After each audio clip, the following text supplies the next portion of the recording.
Et bonjour tout le monde. Alors aujourd'hui, voilà, je vous fais une nouvelle petite vidéo. Petite vidéo qui m'est venue en fait, alors que j'ai discuté avec ma compagne, que je lui expliquais des choses au niveau de son état d'esprit afin qu'elle puisse éclaircir, aérer, tout ça. Et je me suis rendu compte que ce sujet en fait pouvait avoir un aspect très pratique en fait dans notre vie actuellement.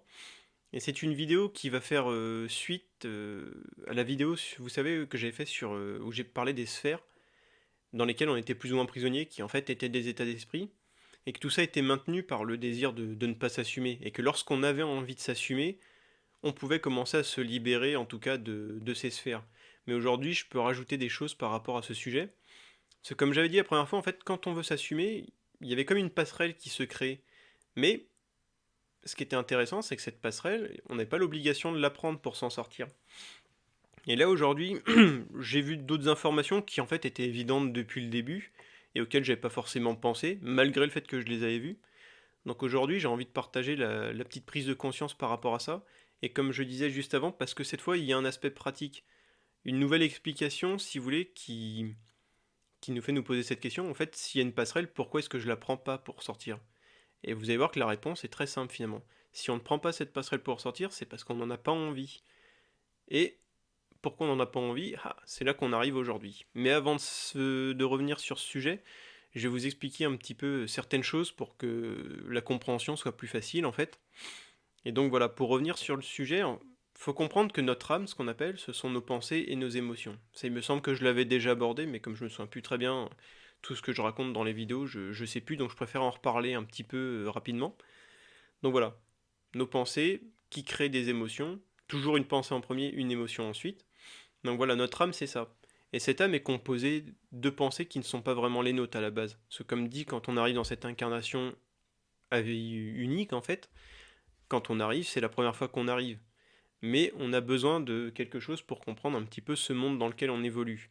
C'est-à-dire notre corps physique, qui lui va être composé de mémoire de la génétique de nos parents, de nos ascendants. Et donc, qui dit mémoire dit des façons de penser. C'est pour ça que souvent dans les familles, on va avoir une façon de penser qui est la même. Et que si une personne commence à penser différemment de la famille va un peu bugger, va essayer un peu de la mettre de côté, essayer de la faire changer de force. Ça noter, c'est important pour la suite, le changer de force. Voilà. Donc si certaines personnes parmi vous se sont toujours senties un peu différents de leur famille, ont eu l'impression de ne pas être adaptés à cette famille, c'est parce que finalement votre façon de penser commençait à ne plus correspondre à la façon de penser de la famille. Et donc c'est comme si vous deveniez une gêne en fait dans la famille. On ne sait pas pourquoi, vous êtes comme une épine dans le pied. Alors les gens ne sauront pas vous dire pourquoi, et puis quasiment personne ne l'assumera honnêtement. Hop, assumer, on le note aussi. Parce que vous avez vu tous les conditionnements qu'il y a sur la famille, qui est la famille, c'est ce qu'il y a de mieux, machin, la famille par-ci, par-là. Mais cette famille devient tyrannique au bout d'un moment, parce qu'elle-même ne comprend pas que la personne, en fait, elle a juste un état d'esprit qui ne correspond pas, ou qui ne correspond plus à la famille.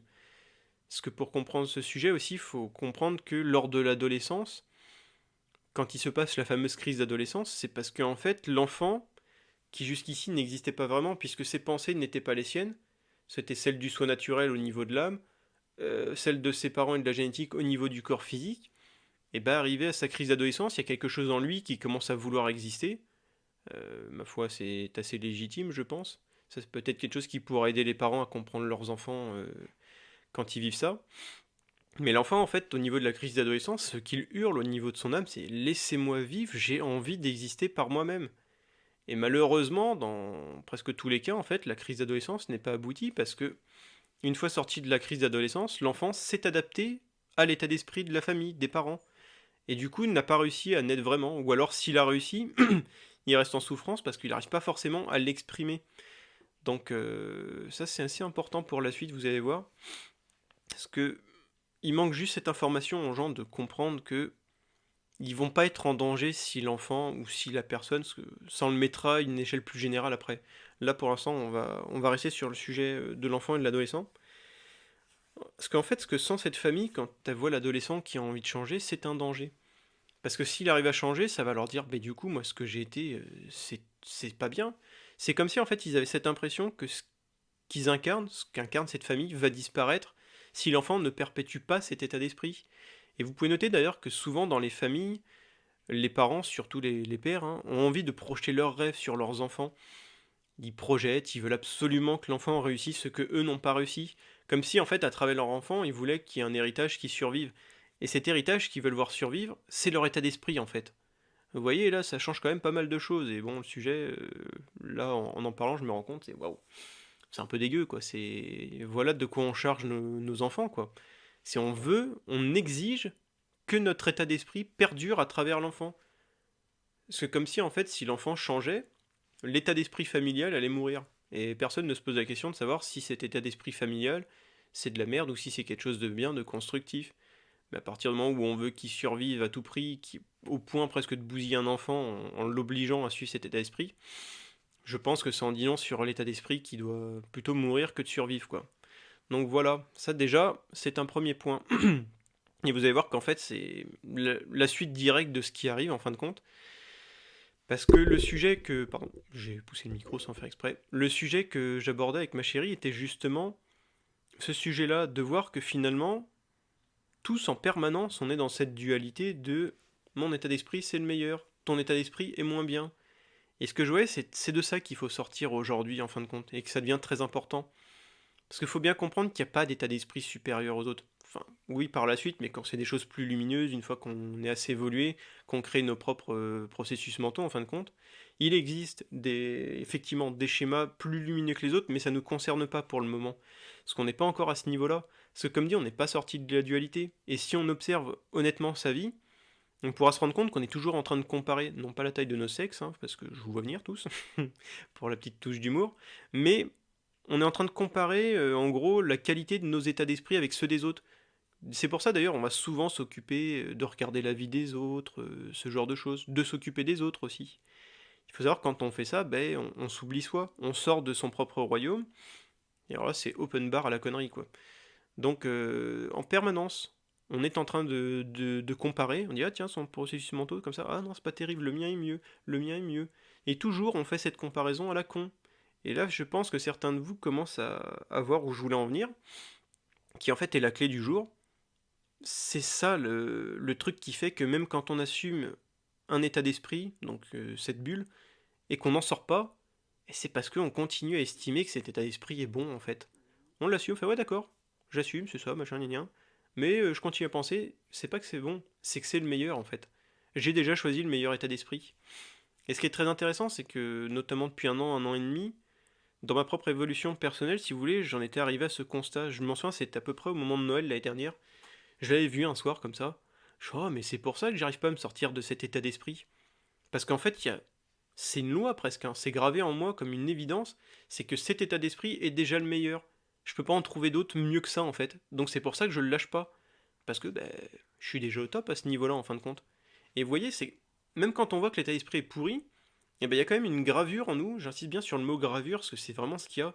C'est gravé en nous que de toute façon, on a déjà vécu tellement de choses, parce que comme dit, on a une âme d'emprunt à la base, qui elle a beaucoup de vécu, et en fait, ce qu'on incarne actuellement, c'est comme si c'était la conclusion finale de tout ce qui a été vécu.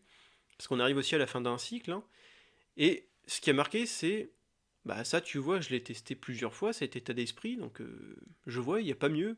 S'il y avait mieux, je l'aurais trouvé, ou j'aurais réussi à m'en sortir s'il était pourri. Et du coup, en fait, on reste piégé dans ce cercle, à se dire, ouais, mon état d'esprit, de toute façon, c'est le mieux. Et c'est là qu'on arrive à le pas forcément. Et puis, qu'est-ce qui est mieux, qu'est-ce qui est pas bien. Ce que je voyais tout à l'heure, c'était justement que il n'y a pas d'état d'esprit mieux que les autres. Il y a juste que tous on est différents, c'est ça qu'il faut comprendre aujourd'hui. Nous sommes différents, ce que nous allons devenir est, est unique en fait. Chaque personne deviendra quelque chose d'unique. Donc son état d'esprit sera unique. Mais tant qu'il veut faire perdurer des états d'esprit qui, eux, ne sont pas uniques, en plus ils sont déjà usés, si vous voulez, donc je vous raconte pas l'énergie, c'est de l'énergie qui tourne en boucle depuis longtemps, quoi. Et alors là, le but, c'est de créer de l'énergie. Créer de l'énergie, des processus mentaux pour exploser.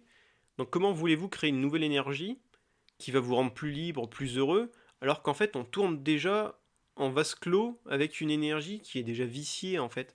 C'est le bon mot, vous savez, vicié c'est veut dire un petit peu empoisonné, quoi, ça pue, c'est de la merde, ça ressemble plus à du pétrole d'ailleurs qu'à une belle eau claire qui coule comme un ruisseau, quoi, ou comme un barrage qui a pété si vraiment c'est les grandes eaux.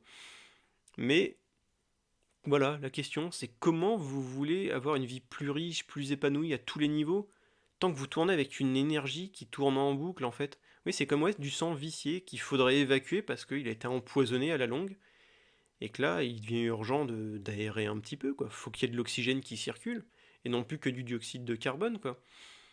Et donc, c'est l'idée principale pour se sortir de ça, c'est ça, c'est, mais au fait, oui, je me rendais pas compte, mais je suis tout le temps en train de comparer mes processus mentaux à ceux des autres, en partant du principe, bien sûr, que les miens sont supérieurs. Et vous savez quoi? Tout le monde pense ça en fait. Donc vous voyez déjà les dialogues à la con en plus, on va voir les gens, on va laisser s'exprimer en se disant ouais, de toute façon je laisse s'exprimer, je suis d'une grandeur d'âme absolue. Donc on laisse passer, mais dans le fond il y a toujours cette idée, oui, de toute façon il peut parler, je m'en fous, mon état d'esprit est mieux que le sien. Waouh.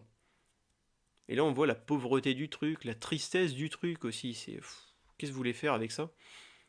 Et donc faut bien comprendre ça. Chacun a sa méthode qu'il a choisie parce qu'il pense que c'est la meilleure pour lui. Mais le problème c'est que pour l'instant il l'a pas vraiment choisi non plus. C'est de base, il est arrivé avec cet état d'esprit général, hein, d'ailleurs, l'état d'esprit avec lequel on fait corps, hein, c'est le premier duquel il faut réussir à sortir, quoi. Pas, pas en mourant, bien sûr, mais c'est l'état d'esprit avec lequel on fait corps, on va dire, c'est l'état d'esprit général qui dirige notre vie un petit peu. Donc c'est celui qui fout le plus la merde dans notre vie, d'ailleurs. Et pourtant, c'est celui qu'on garde, qu'on protège. Parce que toujours, il y a cette peur de mais je vais mourir si je le lâche. Mais ça, c'est juste une idée. Une idée qui nous est vendue pour nous manipuler et surtout de pas nous donner envie de nous aventurer dans des verts pâturages, comme on dit, ou dans des cibles où l'air est beaucoup plus riche, plus frais. Donc c'est vraiment ce truc qui nous emprisonne le plus pour l'instant, de ce que je vois en tout cas, ça peut changer, hein. Mais là aujourd'hui en tout cas, je vois que c'est ça. C'est cette idée de bah, mon état d'esprit c'est déjà le meilleur. Comment voulez-vous vous sortir de ça? Donc il faut réussir à se dire. Enfin non, j'allais vous dire une bêtise parce que j'ai déjà testé ça et j'ai vu que ça marchait pas. Actuellement, le seul moyen que j'ai trouvé personnellement pour me sortir de cet état d'esprit qu'on considère déjà comme exceptionnel, c'est de se rendre compte à quel point il nous emprisonne. Et d'avoir un désir de liberté supérieur, en fin de compte, à cette prison.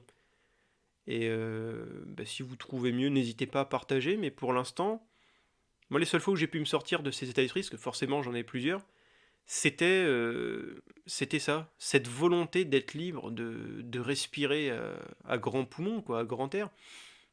Ce truc de putain, j'ai besoin d'air frais, quoi. Et ça, il y a que ce moteur de liberté qui peut nous sortir d'un truc avec lequel on est d'accord et surtout qu'on valorise parce qu'on se dit que c'est le meilleur. Et ça, c'est très dangereux. Parce que du coup, toute notre valeur passe dans cet état d'esprit et ça nous prive de notre richesse. Parce que nous ne sommes aucun des états d'esprit, nous sommes seulement quelqu'un qui observe ces états d'esprit et qui dit ça c'est bien, ça c'est pas bien. Mais là, quand on est persuadé d'être dans le meilleur état d'esprit, on change pas. Alors que notre nature est de changer d'état d'esprit à volonté, et donc de se créer à volonté comme on désire l'être. Mais on peut pas se créer en fait tant que on est persuadé que ce qu'on incarne est déjà le top. Donc voilà, je vais vous laisser méditer sur ce petit sujet comme ça, et puis on verra si un jour il y a une suite, c'est pas impossible, parce que le sujet est très dans le ton actuellement, et on dirait qu'il y a quelque chose à faire avec. Donc je vais vous laisser méditer là-dessus, je vais vous laisser. Et puis bah, comme d'habitude, hein, n'hésitez pas à poser des questions, à me contacter soit dans les commentaires, soit en privé, ou même à faire une séance sur ce sujet-là. Voilà. Je vous laisse à vos occupations et je vous dis à bientôt. Ciao!